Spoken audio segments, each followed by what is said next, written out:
talking about 1-point perspective. And you might be thinking, why would I use 1-point perspective if I already know how to draw a cube? You can draw a cube just by making a square and then coming back like this. Why would I need a point showing me where each parts of the cube go back? Well, we use 1-point perspective when we have more than one cube so that we know where it'd go back. So if we had a cube over here on this side, or this is more of a rectangle, but if we had one over here, we don't know exactly where it'd go back at, so we have that 1 point to guide us to where we need to lead it. This also becomes harder to do just by your brain, not using 1-point perspective, if you're creating a house in architecture that has more than just one part of it. So if you're creating just one flat house, that's fine, but you can see here with this overhang that I've created, I needed to be able to see where this part would go back and where my line comes to the 1 point.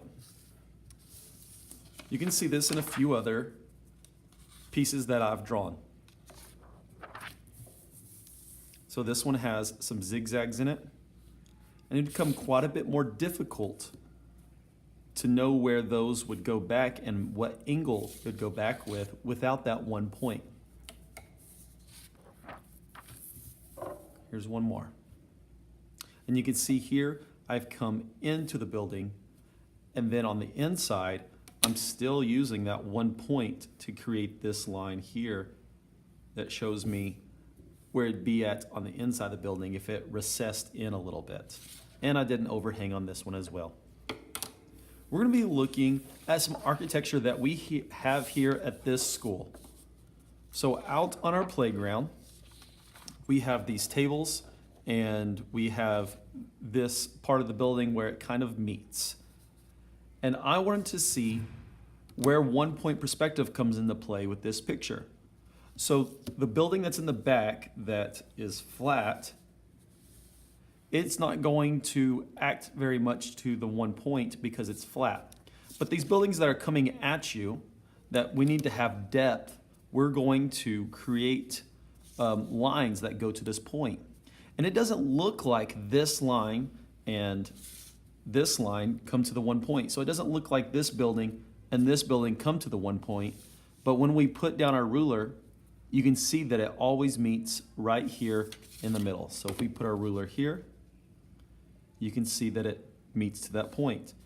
Same here, and even down here on the concrete. You can see that it always meets that 1 point.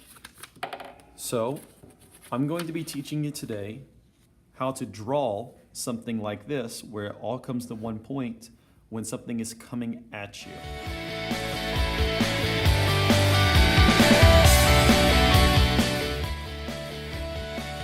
Now we're going to be learning to draw this picture. You can see here that each one of these lines comes to the vanishing point, which is right here. And if I was to take my ruler and turn it to the inches side, the larger side, and bump my ruler up against the side of this picture, I would see that the vanishing point comes to almost the 6 here, just before the 6. So about 5.5 is where we're going to put ours. So now, if I take my ruler and bump it up on the edge of my paper, come below halfway, so a little bit lower than halfway, I'm going to see the 5 and come just a little bit past the 5.5, closer over to here to the 6. I'm going to put a dot. That's going to be our vanishing point. That's our point where everything vanishes. So here in this picture, you can see all the lines going to it. Now that I have my vanishing point, which is a little over 5.5 inches from this side of the paper, I'm going to make a rectangle that is both above the dot and below the dot. So I'm going to make a rectangle kind of over here to the side. We're not going to spend too much time measuring everything out, so I'm going to just draw a line here. You can see it comes both below this dot and above the dot, and this line is going straight up and down. The best way to make sure that your ruler is going straight up and down is by lining your ruler up with the top of your paper And you can see that the ruler is going straight up and down because it's also lined up with top of my paper. My next line will be going straight across. So I'm gonna line up my ruler with the side of the paper here. It's going straight across. I can see that the whole ruler is going straight across. I'm going to draw a line coming here and also at the bottom, bumping my ruler up against the side there. I'm going to draw a line coming across. Now I'm making sure my ruler is going straight up and down by bumping it up against the top of the paper. I'm going to connect those two lines. Just like that. So I have a rectangle that is both above and below this vanishing point. Then, using a light line, because I'm going to erase some of this, I'm going to draw a line here coming from the rectangle's corner to my vanishing point. I'm going to do the same with the top corner. I'm going to touch the vanishing point and touch the top corner using a light line that I can erase. I'm going to touch that vanishing point. Okay, you can see here, this is what I just created. But I need the side of this rectangle to turn it into a three-dimensional shape. So now, going straight up and down, bumping my ruler up against the top of that paper, I'm going to connect these two lines here. Just like that. Now I have this first pillar. I'm going to make another rectangle, so I'm going to come down this line here. Going to draw a line connecting these two dots, making sure my ruler is straight up and down. Then, making sure my ruler is going straight across my paper. Going to make this rectangle going straight back. It's going to be smaller than the first rectangle. And then going straight up and down my paper. Going to come here. Coming straight across my paper, I'm going to make the top of this. So now it kind of looks like it's coming in over this overhang. You can see here it comes in over the overhang. Then I'm going to make one more line here to making sure it's going straight up and down. I'm going to connect these two here. So if this is the face, this is the front of this first pillar. I'm going to shade that in so you can see that this is the face, the front of the first pillar. This is the front of the second pillar. Our third pillar is going to be smaller and further back. So I'm going to make sure my ruler is going straight up and down. I'm going to draw a line. Then I'm going to make sure my ruler is going straight across. Going to come in. This one's going to be smaller than the second one, because it's further back, further away from us. And then I'm going to connect those two lines going straight up and down, just like that. This is going to be the face of my third pillar. And then I'm going to draw a line going straight up and down, connecting these two lines here. So I have 1, 2, 3 pillars, just like this one, 1, 2, 3 pillars. Each one is coming in under the underhang, and it looks just like this. Now, in between each one of these pillars, I can erase this line. This is the line that's going to my vanishing point. That was my guideline. I erased it. I'm not going to erase the top line, that's my vanishing point, because it has this top portion of the overhang. Now to create the top portion of the overhang, I'm going to make sure my ruler is going straight up and down. Going to come up higher. That might have been too high. A little bit lower than that. And then from that line coming up out of this pillar, it's going to come down to the vanishing point. Just like that. Then I'm going to make sure my ruler is going straight across my paper by lining it up on this side, and I'm going to draw a line going straight off my page. Same here. Going to line up my ruler with the side of my paper, make sure it's going straight across, and go right off my page. So that is the top portion of this overhang. At the back of my overhang, I can see that this here stops when it meets the building. So I'm going to do the same thing here, just after this pillar, this third pillar going straight up and down, lining up that ruler at the top. Just a little bit after, I'm going to go straight up and down and connect those. And then I can erase the vanishing point that is going there. Now I have my overhang. Just above the bottom of this pillar, I'm going to line up my ruler with the side of this paper, and I'm going to come across using a light line. It's not going to go all the way off your page, but if you do, that's okay. And then towards the top of this overhang, I'm going to line up my ruler with the side of this paper, and close to the top of this overhang, I'm going to make another line that is coming across here. This is going to be the back portion here. So going straight up and down, I'm going to draw a line that connects these two about this far in. And I'm going to erase these lines here.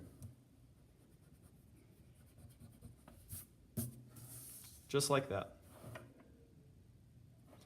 Now, touching my vanishing point and touching this corner here, I'm going to draw a line going all the way off my page. Then, touching my vanishing point and touching this corner here, I'm going to draw a line going all the way off my page. That is going to be this side of the building here. So I can see that it is coming closer to me. I can also see already in this picture, I can tell that mine is a little bit smaller than the real photo. I probably should have made this part a little bit smaller here, and that would have fit, but I'm not going to worry about it. It doesn't have to be exactly like it. We're just trying to learn vanishing point. Okay, the easy part here is in the back. We're going to make a row of windows in the top row. So this is a two-story building. So I'm going to draw just two lines going straight across my paper like this. And then right here, I'm going to just make sure that my ruler is going straight up and down. Going to come down a little bit and then straight across again. Just like that. Then I'm going to put some slits or where the windows are. The little metal pieces that are separating the windows. I want to make sure my ruler is going straight up and down, so I'm going to go ahead and line it up there.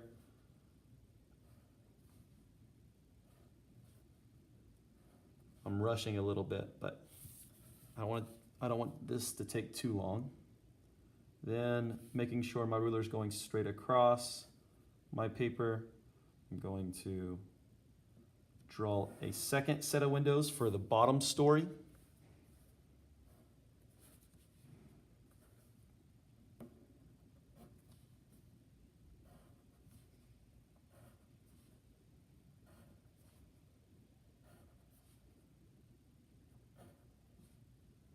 Okay, those are easy windows because they're going straight across and straight up and down. These next windows are a little bit more difficult.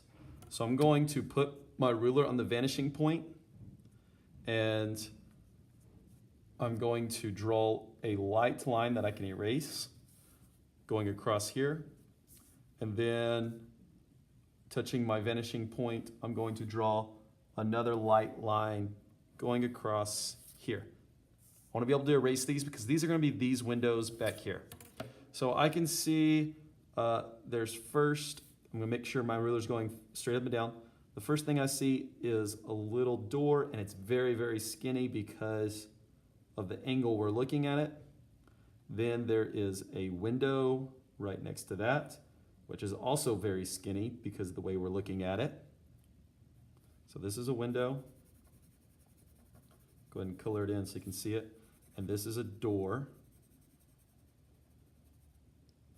Then my next window is also skinny.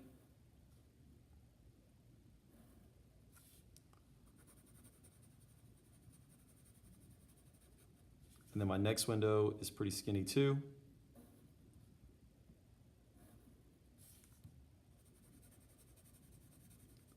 So there's my first 3 windows.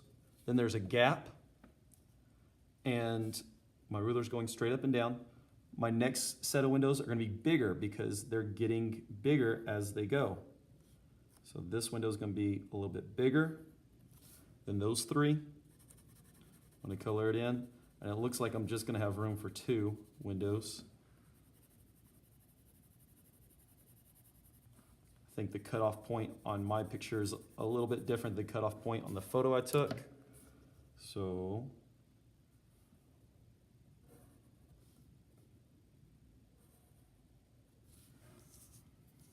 this is my next window that's bigger. It's a little bit wider.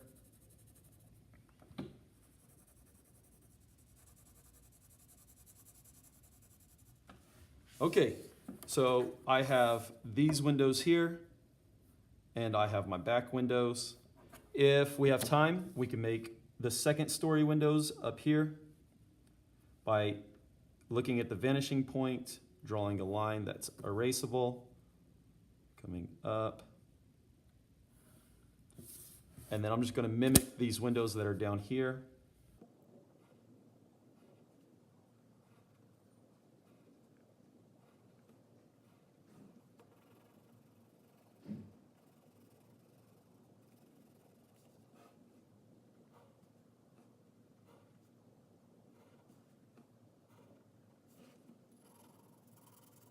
I hope you had fun doing this, and I hope you never stop creating. Hope you enjoyed this project.